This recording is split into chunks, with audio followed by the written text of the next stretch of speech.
Let's look at this Banjo and Kazooie by Premium DNA.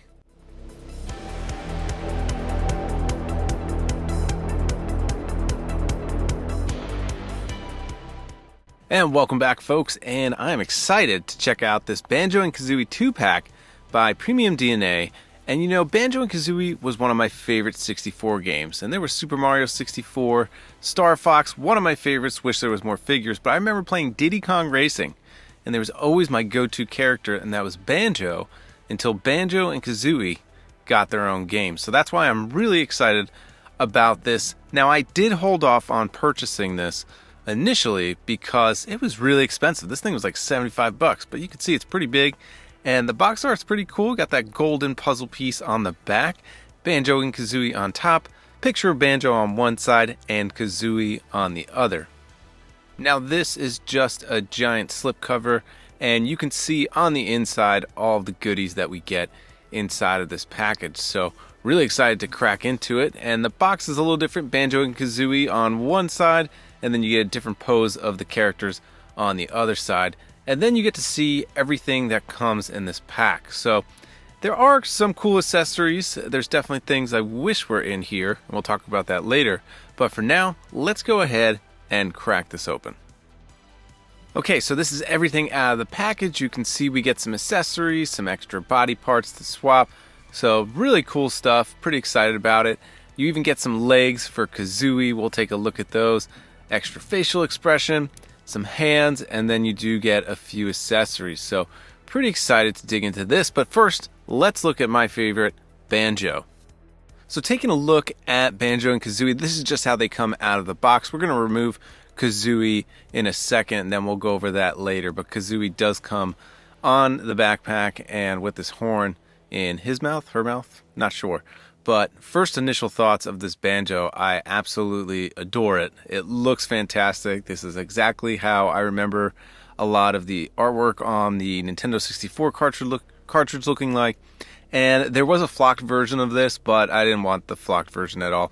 I went for just the sculpted fur version, and I think it still looks pretty great. So nice that you had two options, but I'm definitely glad I went with this one. So lots of great detail on the body, pretty cool. And even the overspray on his chest looks amazing. So we'll go over some articulation. Head moves pretty well, can't complain about anything there. And then he can turn left to right, pretty good. And then he does have a pretty impressive wingspan. He does have these really gorilla-like arms, really big arms, pretty cool. And there are single jointed elbows. These were kind of finicky to work with at first, but they do have some pretty nice range on the actual elbows, so that's pretty cool. But yeah, for no apparent butterfly joints, I like the way the arms kind of move in like that, so pretty good. Got some hinges on the wrists, so you can really get those hands in. And has a really nice ab crunch going back and forward, which is actually really nice. You can't really see a lot of the articulation or the cuts there, but it's hidden pretty well. But really nice dip at the diaphragm, pretty cool. I don't think there's a waist swivels, didn't really move too much there. And then the legs are a little limited, I think, just because of how the shorts are sculpted. But then the legs do have a single jointed knee, but you can get it up at least to the bottom of the shorts. And then the feet have a rocker and a hinge as well. So you can get this guy in some pretty cool poses. I think he definitely looks pretty cool, and I'm really excited about this guy. So let's take a look at some of the things that Banjo comes with. He does come with an extra expression. So there's one of Banjo smiling with his mouth closed, and then the one that I have on the figure right now is the open mouth, teeth grinning, and that is the one that I'll probably display him with, but they both look really good, so pretty excited about that. So just looking at some of the paintwork on here, now on the snout piece, you see this overspray on all the skin areas of Banjo. I think it looks great. And now this is the top of the backpack, which is pretty cool. You just go ahead, and when Kazooie's not in there, you can just plug this on the top just like that. So I think that looks great. So if you want to display Banjo and Kazooie separately, you can do that. And the backpack comes off. There's just these little pegs. You unplug them, plug them back in, just to get them back onto Banjo. So just depends on how you want to display. I think he was pretty much always with his backpack, so I'm probably never going to take this off. He's always going to have that. You do get some open hands. Again, great paintwork on there. Love the nails, and the overspray again has this really cool flesh two-tone. I think they really did a great job painting these. And then he does come with a banjo. And I don't remember, but I want to say that the banjo you really only saw if it was in a cutscene, or if you didn't hit pause and you left the game open for a while, Banjo would just start playing it. So I think that's pretty cool to see that. I don't think there was any moves with that, but his name's Banjo. He has to come with a banjo, of course. So love that we got that as an accessory. Now for the last accessory, and it pretty much just goes with Banjo because he's the only character that can hold it, is this golden puzzle piece. And instead of going after stars, you would have to collect different puzzle pieces to complete the board. Some other accessories I would have liked to see, definitely the Jinjos. So maybe Premium DNA will make a pack where you get all of them. And maybe like the red feather or honeycomb, but the golden puzzle I feel is definitely quintessential Banjo and Kazooie. Now that we looked at Banjo, let's go ahead and look at Kazooie. And I had to look it up, but Kazooie is a female, so I've confirmed. Description said large red female bird. Now Kazooie comes like this out of the package with this horn in her mouth, and you can just pull that out and there's a peg if you wanted to put it back in, but you can just see, and then the body actually pegs in to the bottom of the legs. So this is when you want to display Kazooie without Banjo, just have her kind of standing off to the side. But there's some great detail paintwork going on here.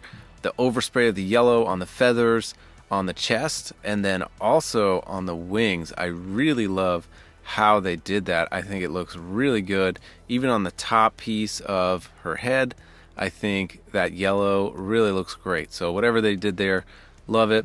And you can see the height difference between Banjo and Kazooie. She's definitely a lot shorter. Articulation's pretty good. Head has some fairly nice rotation, and then the wings can go all the way around. They're on a hinge and a ball joint, and then they can go up and down. So you do get some nice range of motion forward, which is pretty cool. And I don't know, I kind of like the way these look like this, but I bet if she's on Banjo, you probably have to keep the wings in a certain way. But she does have a pretty impressive wingspan. That tail feather does not articulate, so don't try and do that. And then it's just a swivel at the waist, since that is the connector for the backpack. You can see how far the legs go up. Pretty nice.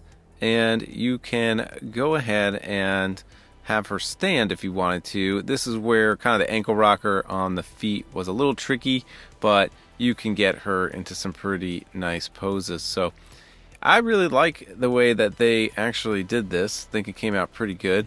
Love the bright yellows on the legs. But design-wise, Kazooie looks awesome. Now, Kazooie does come with this horn, so if you want to use that, you can. And again, this is just how Banjo and Kazooie comes straight out of the package, so if you want to display like that. My one big criticism about the figure is that you're not going to be able to get Banjo on Kazooie's back to mimic some of the moves in the game.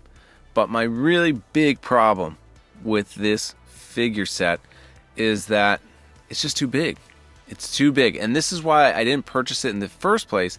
It's because it was $75. I waited for it to go on discount at $45, which I thought might as well get it. But now that I get it in hand and see how it scales with my other video game characters, I know why I didn't want to purchase it at that hefty price. Now, I think he will tower over Mario and Luigi, but I would have much rather to see Banjo at least be the same size as Crash Bandicoot from NECA. I think that would have looked great. It would have scaled well with your other figures, even though they were not from the same company.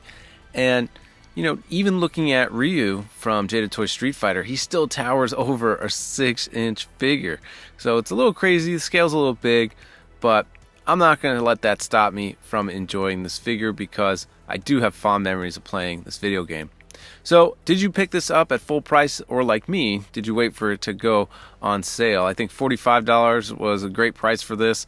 You know, you're getting two characters, and not a lot of companies are making Banjo and Kazooie merchandise. So, what were some of your favorite Nintendo 64 games? I'm going to put Banjo and Kazooie probably at my number one, but I love these figures. Hope you enjoyed this review, folks, and until the next episode, we'll catch you next time.